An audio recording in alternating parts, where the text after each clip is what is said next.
O Grande Conflito, capítulo 10. A Europa desperta. O desaparecimento misterioso de Lutero excitara consternação em toda a Alemanha. Ouviam-se por toda parte indagações a respeito dele. Circulavam os mais disparatados rumores, e muitos criam que ele tivesse sido assassinado. Houve grande lamentação, não somente por seus amigos declarados, mas por milhares que não haviam abertamente assumido atitude pela reforma. Muitos se comprometiam sob juramento solene a vingar-lhe a morte. Os chefes romanistas viram com terror até que ponto haviam atingido os sentimentos contra eles. Conquanto a princípio jubilosos com a suposta morte de Lutero, logo desejaram ocultar-se à ira do povo.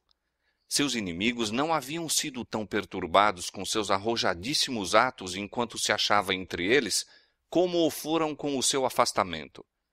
Aqueles que em sua cólera haviam procurado destruir o ousado reformador, estavam cheios de temor agora que ele se tornara um cativo inerme. O único meio que resta de nos salvarmos, disse um, consiste em acendermos tochas e sairmos à procura de Lutero pelo mundo inteiro, a fim de reintegrá-lo à nação que por ele está chamando. O edito do imperador parecia tornar-se impotente. Os legados papais estavam cheios de indignação ao ver que o edito se impunha muito menos à atenção do que à sorte de Lutero. As notícias de que ele estava em segurança, embora prisioneiro, acalmavam os temores do povo, ao passo que ainda mais suscitavam o entusiasmo a seu favor. Seus escritos eram lidos com maior avidez do que nunca dantes. Um número crescente de pessoas aderia à causa do heróico homem que, em tão terrível contenda, defendera a palavra de Deus. A reforma estava constantemente ganhando forças. Germinara por toda a parte a semente que Lutero lançara. Sua ausência cumpriu uma obra que sua presença não teria conseguido realizar.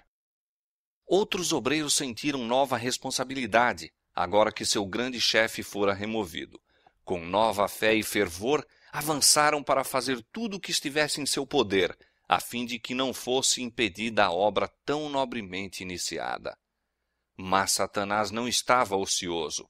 Passou a tentar o que havia experimentado em todos os outros movimentos de reforma: enganar e destruir o povo, apresentando-lhe uma contrafação em lugar da verdadeira obra. Assim como houve falsos cristos no primeiro século da Igreja cristã, surgiram também falsos profetas no século XVI. Alguns homens, profundamente impressionados com a agitação que ia pelo mundo religioso, imaginavam haver recebido revelações especiais do céu e pretendiam ter sido divinamente incumbidos de levar avante até a finalização a reforma que declaravam apenas fora iniciada debilmente por Lutero. Na verdade, estavam desfazendo o mesmo trabalho que ele realizara. Rejeitavam o grande princípio que era o próprio fundamento da reforma, que a palavra de Deus é a todo suficiente regra de fé e prática, e substituíram aquele guia infalível pela norma mutável, incerta, de seus próprios sentimentos e impressões. Por este ato de pôr de lado o grande indicador do erro e falsidade, fora aberto o caminho para Satanás governar os espíritos como melhor lhe aprovesse. Um desses profetas pretendia haver sido instruído pelo anjo Gabriel. Um estudante que se lhe unira abandonara seus estudos declarando que fora pelo próprio Deus dotado de sabedoria para expor sua palavra. Outros que naturalmente eram propensos ao fanatismo, a ele se uniram. A ação destes entusiastas criou não pequeno excitamento. A pregação de Lutero tinha levado o povo em toda a parte a sentir a necessidade de reforma e agora algumas pessoas realmente sinceras foram transviadas pelas pretensões dos novos profetas. Os dirigentes do movimento seguiram para Wittenberg e instaram com Melanchthon e seus cooperadores para que aceitassem suas pretensões. Disseram: nós somos enviados por Deus para instruir ao povo. Temos familiarmente entretido conversas com o Senhor. Sabemos o que acontecerá. Em uma palavra, somos apóstolos e profetas, e apelamos para o Dr. Lutero. Os reformadores estavam surpresos e perplexos.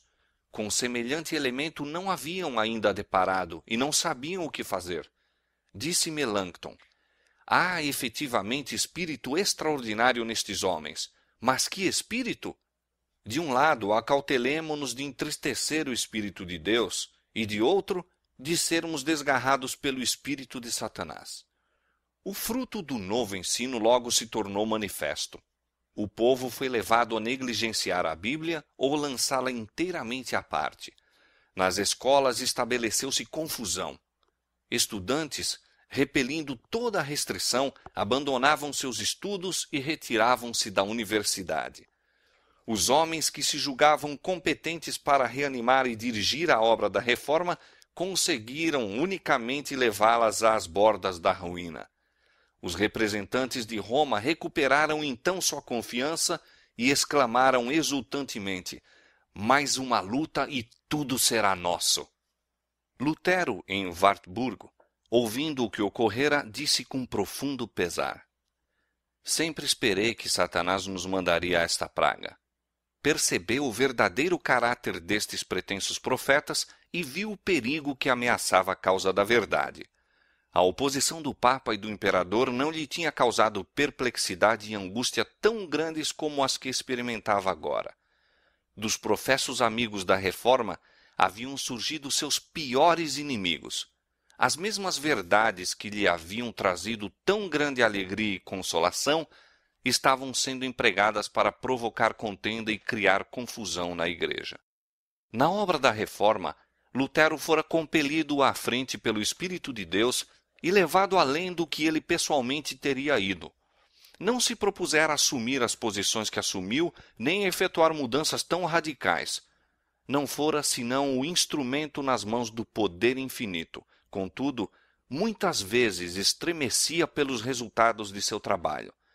Dissera uma vez: se eu soubesse que minha doutrina tivesse prejudicado a um homem, um único homem, por humilde e obscuro que fosse, o que não pode ser, pois que é o próprio Evangelho, eu preferia morrer 10 vezes a não retratar-me.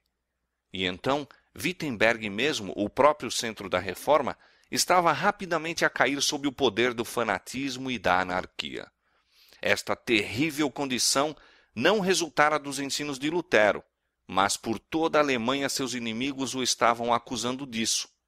Em amargura d'alma, ele algumas vezes perguntou: poderá, então, ser esse o fim desta grande obra da Reforma? De novo, lutando com Deus em oração, encheu-se-lhe de paz a alma. A obra não é minha, mas tua, disse ele.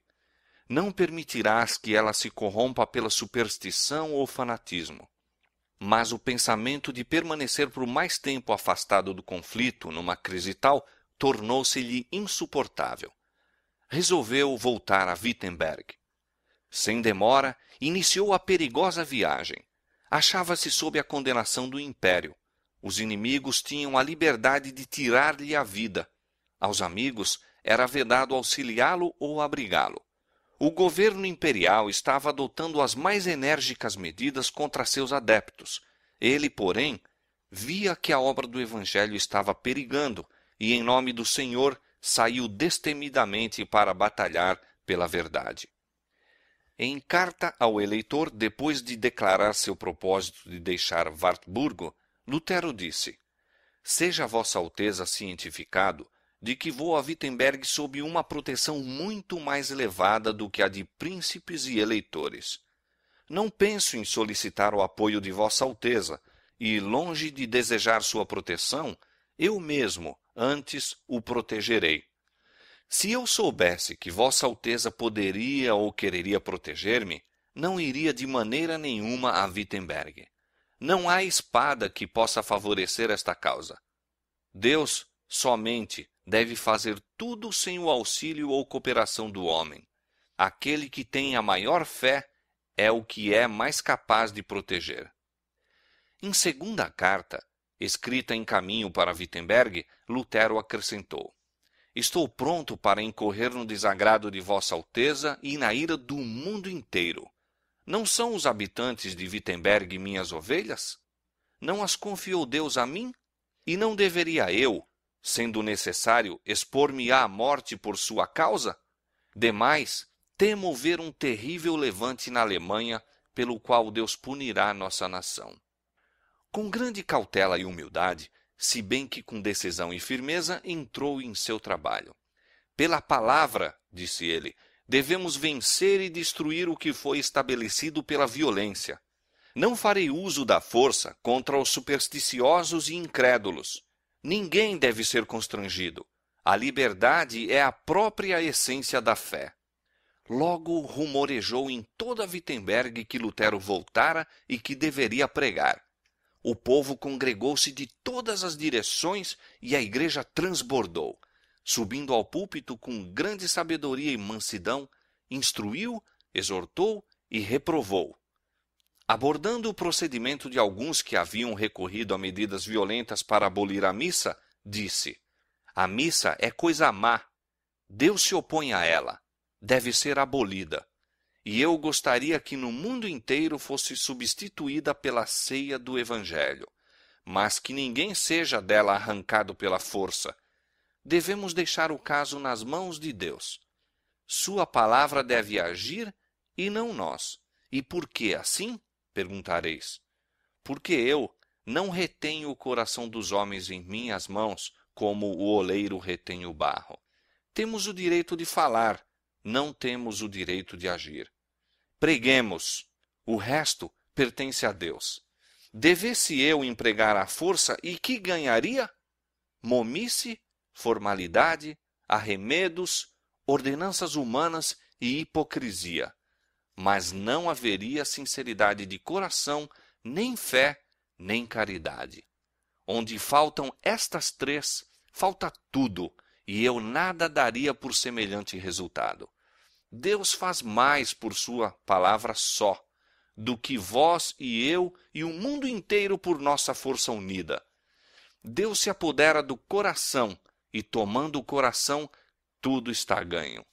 Pregarei, discutirei, escreverei, mas não constrangerei a ninguém, pois a fé é ato voluntário. Vede o que fiz. Levantei-me contra o Papa, seus partidários e as indulgências, mas sem violência nem tumulto.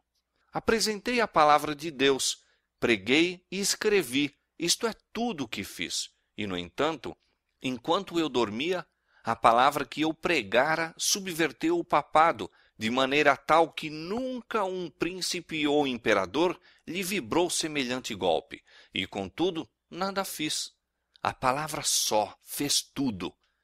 Se eu houvesse querido apelar para a força, a Alemanha inteira teria sido talvez inundada de sangue, mas qual seria o resultado?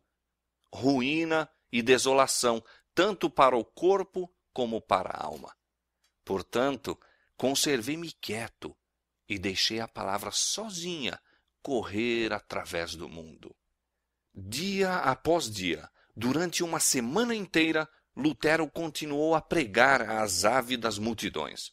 A palavra de Deus quebrou o encanto da excitação fanática. O poder do Evangelho trouxe de novo para o caminho da verdade o povo transviado. Lutero não tinha desejo de encontrar-se com os fanáticos cujo proceder fora a causa de tão grande mal. Sabia que eram homens de juízo deficiente e de indisciplinadas paixões, os quais, conquanto pretendessem ser especialmente iluminados pelo céu, não suportariam a mínima contradição ou mesmo a mais benévola reprovação ou conselho. Arrogando-se autoridade suprema, exigiam que cada um, sem qualquer questão, reconhecesse o que pretendiam.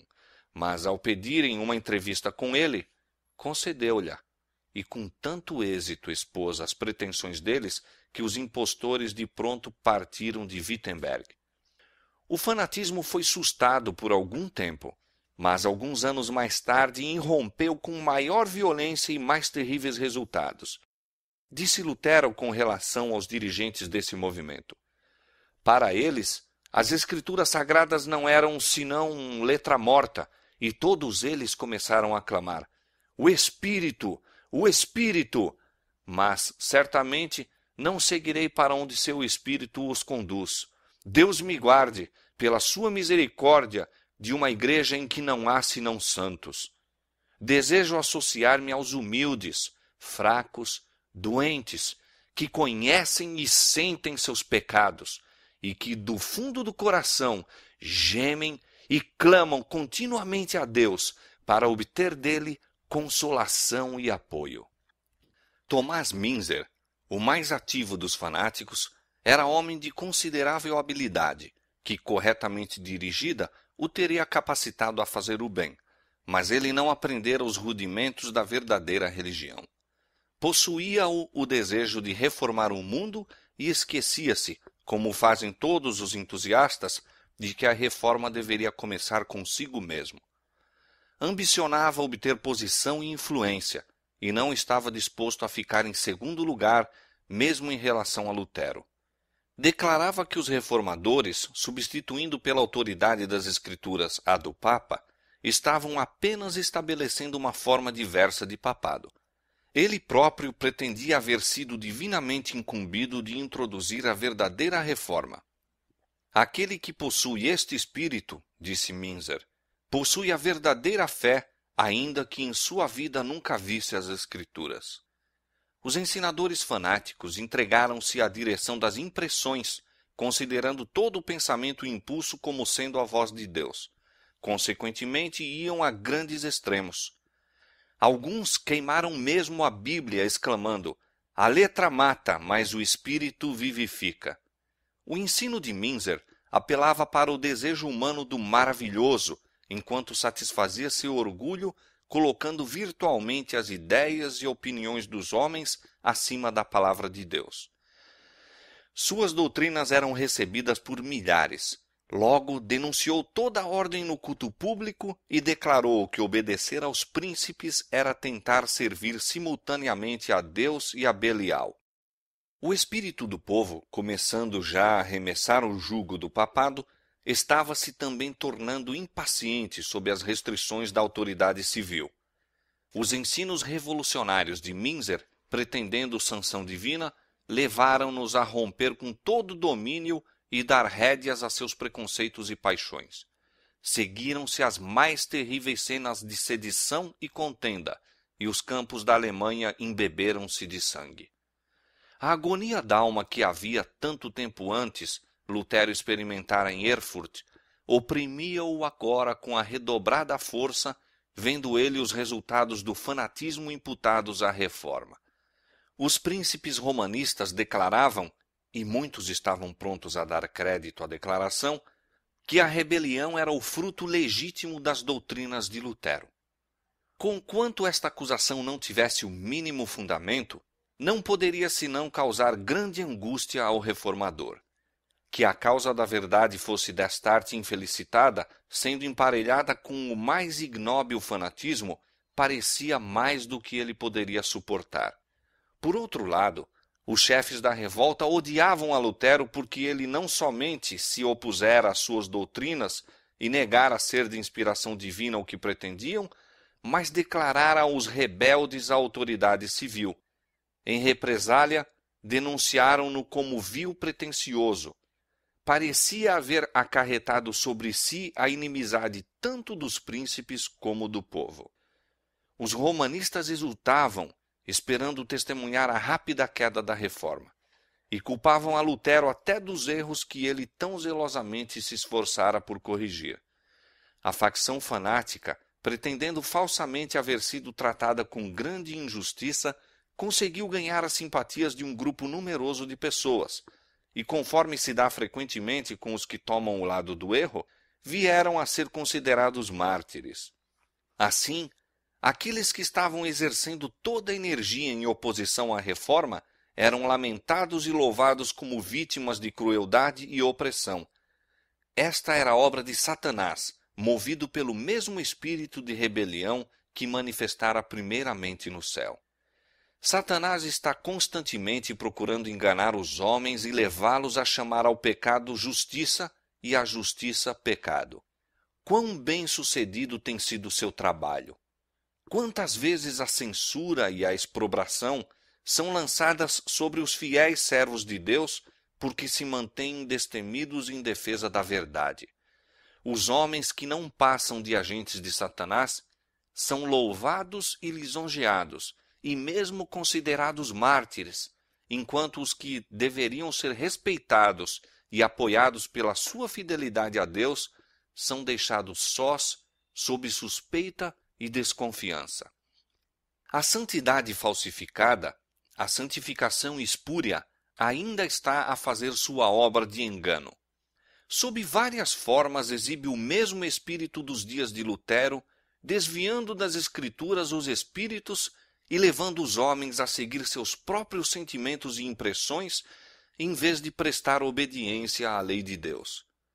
Este é um dos expedientes mais bem-sucedidos de Satanás para lançar opróbrio sobre a pureza e a verdade.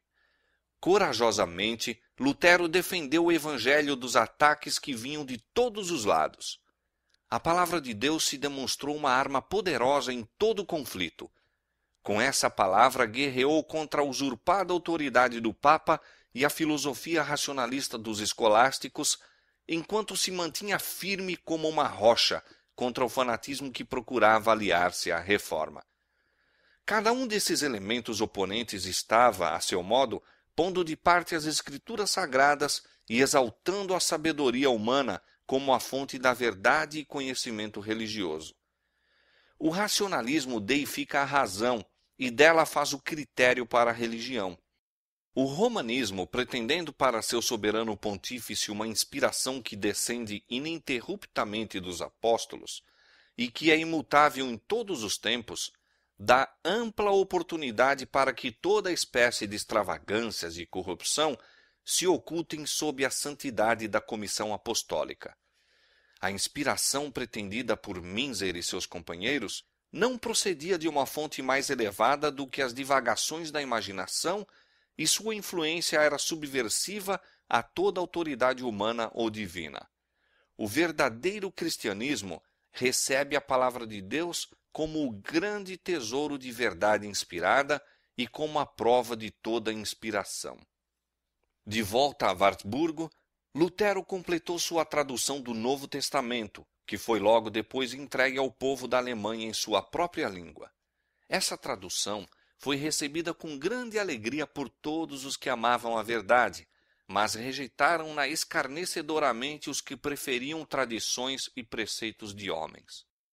Os padres estavam alarmados com a ideia de que o povo comum agora seria capaz de discutir com eles sobre os preceitos da palavra de Deus e de que sua própria ignorância seria assim exposta. As armas de seu raciocínio carnal eram impotentes contra a espada do Espírito. Roma convocou toda a sua autoridade para impedir a disseminação das Escrituras, mas baldados foram decretos, anátemas e torturas. Quanto mais ela condenava e proibia a Bíblia, maior era a ansiedade do povo por saber o que a mesma realmente ensinava. Todos os que sabiam ler estavam ávidos por estudar por si mesmos a palavra de Deus. Levavam-na consigo, liam-na e reliam-na, e não podiam satisfazer-se antes que confiassem à memória grandes porções. Vendo o favor com que o Novo Testamento fora recebido, Lutero imediatamente começou a tradução do Velho, publicando em partes, tão depressa as completava. Os escritos de Lutero eram bem aceitos nas cidades como nas aldeias. O que Lutero e seus amigos compunham, outros faziam circular. Monges convictos do caráter ilícito das obrigações monásticas, desejosos de trocar uma longa vida de indolência por outra de ativo esforço, mas demasiado ignorantes para proclamar a palavra de Deus, viajavam pelas províncias, visitando aldeias e cabanas onde vendiam os livros de Lutero e de seus amigos. Logo enxameavam pela Alemanha aqueles ousados colportores. Ricos e pobres, doutos e ignorantes estudavam com profundo interesse esses escritos. À noite, os professores das escolas da aldeia liam-nos em voz alta e pequenos grupos reunidos junto à lareira. Com cada esforço, algumas almas eram convencidas da verdade e, recebendo a palavra com alegria, por seu turno contavam as boas novas a outros. Confirmou-se o que disse o cantor inspirado. A exposição das tuas palavras dá luz, dá entendimento aos simples. Salmo 119, verso 130. O estudo das Escrituras estava operando poderosa mudança no espírito e coração do povo.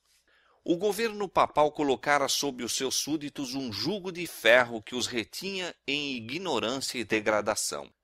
Uma supersticiosa observância de formas fora escrupulosamente mantida, mas em todo o seu serviço o coração e o intelecto haviam tido pequena parte. A pregação de Lutero, expondo as plenas verdades da palavra de Deus e depois a própria palavra, posta nas mãos do povo comum, despertaram-lhes as capacidades adormecidas, não somente purificando e enobrecendo a natureza espiritual, mas comunicando nova força e vigor ao intelecto. Podiam-se ver pessoas de todas as classes com a Bíblia nas mãos, defendendo as doutrinas da Reforma. Os romanistas que haviam deixado o estudo das Escrituras aos padres e monges, chamavam por eles agora para se apresentarem e refutarem os novos ensinos.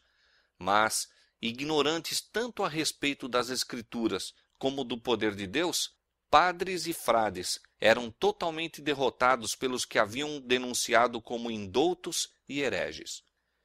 Infelizmente, disse um escritor católico, Lutero persuadiu seus seguidores a não depositar fé em qualquer outro oráculo além das Escrituras. Multidões se reuniam para ouvir a verdade advogada por homens de pouca instrução, e mesmo por eles discutida com ilustrados e eloquentes teólogos.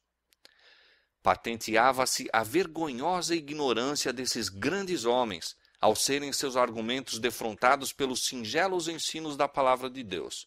Operários, soldados, mulheres e mesmo crianças estavam mais familiarizados com os ensinos da Bíblia do que o estavam os padres e ilustres doutores. O contraste entre os discípulos do Evangelho e os mantenedores da superstição romanista manifestava-se não menos nas classes eruditas do que entre o povo comum. Opondo-se aos velhos defensores da hierarquia, que tinham negligenciado o estudo de línguas e o cultivo da literatura, havia jovens de espírito lúcido, dedicados ao estudo, que investigavam as Escrituras e se familiarizavam com as obras-primas da antiguidade. Dotados de espírito altivo, alma elevada e intrépido coração, os moços logo adquiriram tal saber que durante longo período de tempo ninguém podia com eles competir. Quando, pois, em qualquer assembleia, esses jovens defensores da Reforma enfrentavam os doutores do romanismo, atacavam-nos com tal facilidade e confiança que esses homens ignorantes hesitavam, ficando embaraçados e caíam em merecido desprezo aos olhos de todos. Vendo o clero romano suas congregações diminuírem, invocaram o auxílio dos magistrados e, por todos os meios ao seu alcance, esforçaram-se por fazer seus ouvintes voltarem. Mas o povo encontrara nos novos ensinos aquilo que lhe supria as necessidades da alma e afastou-se daqueles que por tanto tempo o tinham alimentado com as inúteis bolotas de ritos supersticiosos e tradições humanas. Quando se acendeu a perseguição contra os ensinadores da verdade, deram atenção às palavras de Cristo. Quando, pois, vos perseguirem nesta cidade, fugi para outra. Mateus 10, verso 23. A luz penetrou em toda a parte. Os fugitivos encontraram algures uma porta hospitaleira que se lhes abria e ali morando pregavam a Cristo, algumas vezes na igreja, ou, sendo-lhes negado esse privilégio, nas casas particulares ou ao ar livre. Qualquer lugar em que pudessem obter auditório era-lhes um templo consagrado. A verdade, proclamada com tal energia e segurança, propagava-se com poder irresistível. Debalde se invocavam tanto autoridades eclesiásticas como civis a fim de aniquilar a heresia. Em vão recorriam à prisão, tortura, fogo e espada. Milhares de crentes selaram a fé com seu sangue e, não obstante, a obra prosseguia. a perseguição servia apenas para propagar a verdade, e o fanatismo que Satanás se esforçou por confundir com esta teve como resultado tornar mais claro o contraste entre a obra de Satanás e a de Deus.